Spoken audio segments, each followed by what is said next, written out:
আমার পক্ষ থেকে আরো দুইটাও দিদি ভাই মায়ের হওয়ার পর কোন আপাকে কল দিল। দর্শন করতে আসছিল আপা, যেহেতু আমার সাথে সাংবাদিক ভাইরা ছিল, নিচে এলাকার মানুষ সব জড়ো হয়ে গেছিল, ওরা পরে আর আমাকে দর্শন করতে পারেনি। আপা কল্পনা করতে পারেন, তুই তুকারি করে নোংরা নোংরা গালাগালি করে ওরা আমাকে দর্শন করতে আসছিল। আপা আমি কিন্তু আমাদের দেশের খুব কাছাকাছি আছি, অত দূরে নাই, আমি খুব কাছাকাছি আছি। আরে আপা, আপনার মতো বুঝকে কে কেউ শুধবে না। কেন চিনো তুমি? চিনো না ওদেরকে? मैं गाली नहीं दे सकता। নাটক করো নাকি? বেচারা জার্নালিস্টও মজা নিল। আমাকে ধর্ষণ করতে চাইছিল। পাঠাও তো তাকে দর্শন করতে চাবে না, আমরা তো মানুষ। স্পষ্ট কথা ভাই, পাঠাও তো তাকে দর্শন করতে চাবে না, আমরা তো মানুষ। সেরা লাইন ছিল ভাই।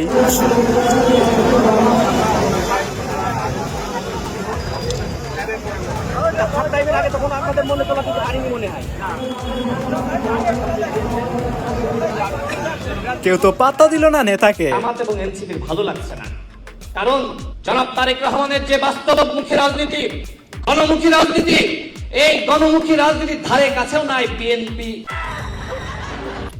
বিএনপি আছে কিন্তু এই গণমুখী রাজনীতির ধারে কাছেও নাই। ভুল করে বন্ধু যখন সত্য কথা বলে দেয়। আজকের এই ভিডিওতে দেখতে পাবেন বিএনপি নেতাকর্মীদের অস্থির সব কর্মকাণ্ড। একসাথে এক ভিডিওতে বিএনপি নেতাদের এইসব অস্থির কর্মকাণ্ড দেখে হাসতে চাইলে সম্পূর্ণ ভিডিও দেখার অনুরোধ রইল।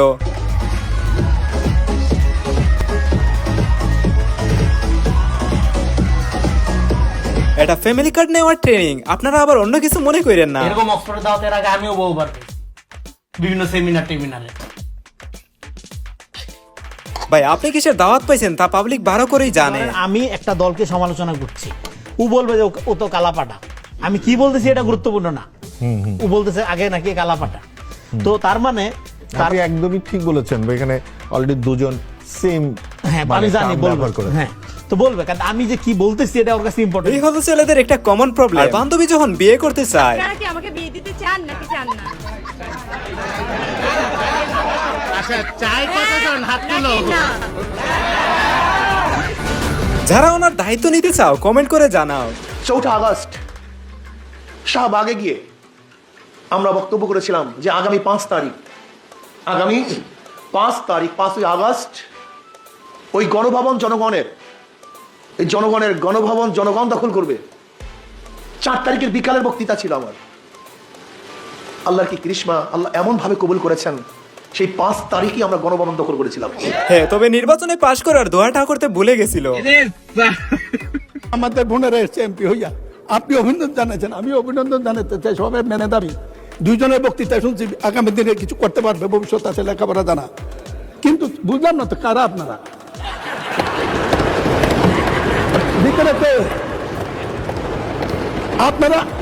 আপনারা এদিকে দেখতে পারেন। I want to thank প্রধানমন্ত্রী from my heart. আমি জামাত এনসিপির নেত্রীদের কাছে যা দেখতে চাইছিলাম তা তুমি দেখাইলা, তোমাকে ধন্যবাদ। আরে প্রতিবেশীরাই তো প্রতিবেশীদের কাজে লাগে। মুরব্বী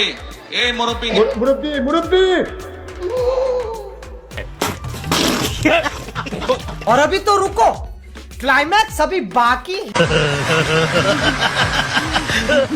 নেতা কাজটা করলো কি দেখলেন তো? আপনি যে শরিয়া আইন যেটা আল্লাহ তাআলা, এটা মানেন কিনা? শরিয়া আইন মানে দেখে আমি হিজাব পরি, না হলে আমি এখানে শার্ট প্যান্ট পরতাম। আচ্ছা ঠিক আছে। আমি যেখানে থাকি, আমি যদি কোনো কাজে যাই, আমার শেষ করতে দেন, আমি যদি কোথাও কোনো কাজে যাই, তাহলে আমি যদি যাত্রাপথে থাকি, আমি বাসে বসে ইশারাতে নামাজ পড়ি, কাউকে দেখানোর জন্য নামাজ পড়ি না। আমার নামাজ আমার আল্লাহর সাথে আমার সম্পর্ক, আমার অন্তরের সাথে, আমার আত্মার সাথে তার সম্পর্ক। জান্নাতি আপুকে জান্নাতে যাওয়া থেকে কেউ আটকাতে পারবে না আমার মনে হচ্ছে। Please listen to me.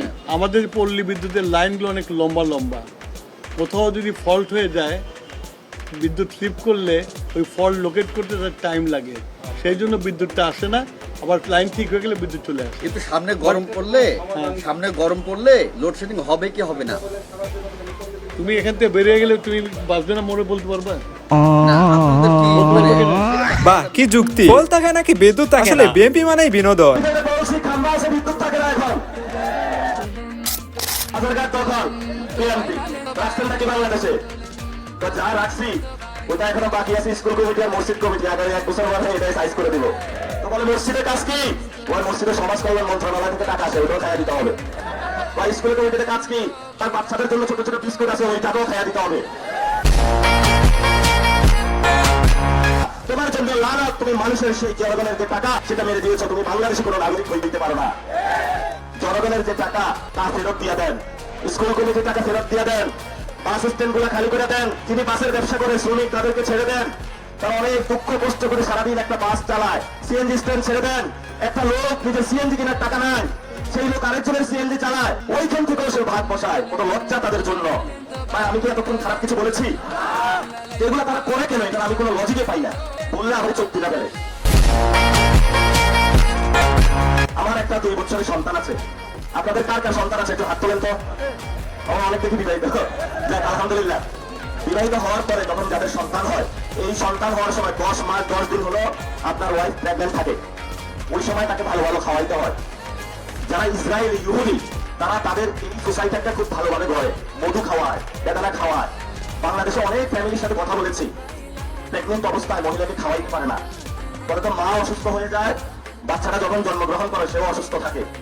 এই জন্য বলবো সরকারের যে পুষ্টি ব্যবস্থা, ভিটামিন পাঠায় আপনার বাচ্চার জন্য উপজেলা স্বাস্থ্য কমপ্লেক্সে, একটা ছোট মাসুম বাদে ভিটামিন হলে ওই চোখের পুষ্টি বাইরে দেয়। এবার হলো একটাই অ্যাকশন, তরুণরা পুরো বাংলাদেশে যেভাবে ডাকাতদেরকে ঠেকিয়েছে, এইভাবে নিজেরা ক্ষমতায় গিয়ে নেতৃত্ব দিয়ে বাংলাদেশে চাঁদাবাজি বন্ধ করবে, টেন্ডারবাজি বন্ধ করবে, তরুণদের কর্মসংস্থান ব্যবস্থা করবে, সেই ভাইদের উন্নয়ন করবে, পুলিশের সংস্কার করবে, ব্যবসার সংস্কার করবে, মিডিয়ার সংস্কার করবে, আপনার মা বাবার চিকিৎসা নিশ্চিত করবে, আপনার যিনি সন্তান রয়েছে তার চাকরির ব্যবস্থা করবে। যারা সিএনজি পায় আপনারা স্টেশনে গিয়ে গ্যাস পাচ্ছেন না, আমরা আপনাদেরকে প্রতিশ্রুতি দিচ্ছি গ্যাসের ব্যবস্থা করব। যেই পেট্রোল আপনাদের দাম বাড়ানো হয়েছে, জনগণকে প্রধান থেকে ফেলানো হয়েছে, আমরা আপনাদেরকে কমিটমেন্ট দিচ্ছি পৃথিবীর আরো অনেক দেশ রয়েছে যেখান থেকে আমরা তেল এবং পেট্রোল এনে আপনাকে কমিয়ে দেওয়ার ব্যবস্থা করব। এবং আমরা আপনাদেরকে বলতে চাই, সিন্ডিকেটের কারণে উত্তরবঙ্গের যেই 10 টাকার সবজি ঢাকায় গিয়ে 100 টাকা হয়, আমরা সেই সিন্ডিকেট বন্ধ করে 10 টাকার সবজি আর 10 টাকার যাতায়াত 30 টাকা আর 5 টাকা লাভ 25 টাকা আপনাদের হাতে ইনশাল্লাহ তুলে দিতে প্রস্তুত আছে। এটা কি কোনো কঠিন কাজ?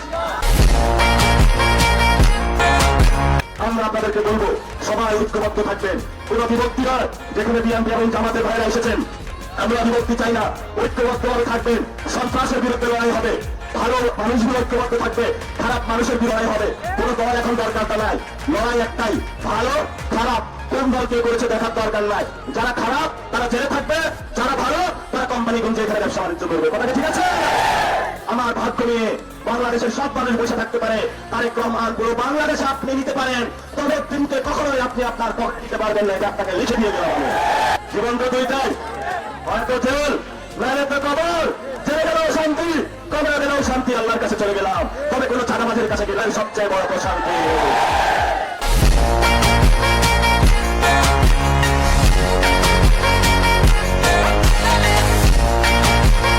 এই না হলে পার্ট 1 জায়গা মতোই বাস দিল বিএনপি কে। আজকের ভিডিওটা এই পর্যন্তই, দেখা হচ্ছে নেক্সট ভিডিওতে। আল্লাহ হাফেজ।